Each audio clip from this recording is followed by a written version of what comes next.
तो हमारी खबर की सुर्खी है, किसानों ने वज़ीर-ए-आज़म के प्रोग्राम मन की बात का विरोध किया। खबर तफसील से सुन लें। किसानों का एहतजाज आज 32वें दिन में दाखिल हो गया है।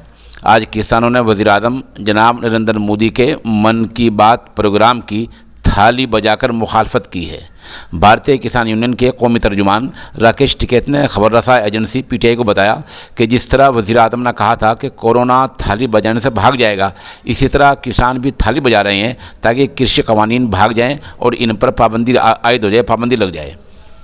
ये आज एक बड़ा कदम हुआ है और वज़ीर-ए-आज़म जो हमेशा मन की बात एक प्रोग्राम रेडियो पर लोगों को सुनाया करते हैं, उसकी किसानों ने थाली बजाकर मुखालफत की है। एक तस्वीर हम आपको थाली की दिखा रहे हैं, किसान किस तरह थाली बजा रहे हैं।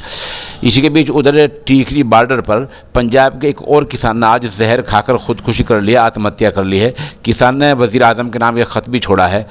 आज तक खुदकुशी और सर्दी और दूसरी वजहों से मरने वाले किसानों की तादाद संख्या 30 हो चुकी है। 30 किसान मर चुके हैं। आज जिस किसान ने खुदकुशी की है उसका नाम अमरजीत सिंह है, जो पंजाब के फाजिलका इलाके का रहने वाला है।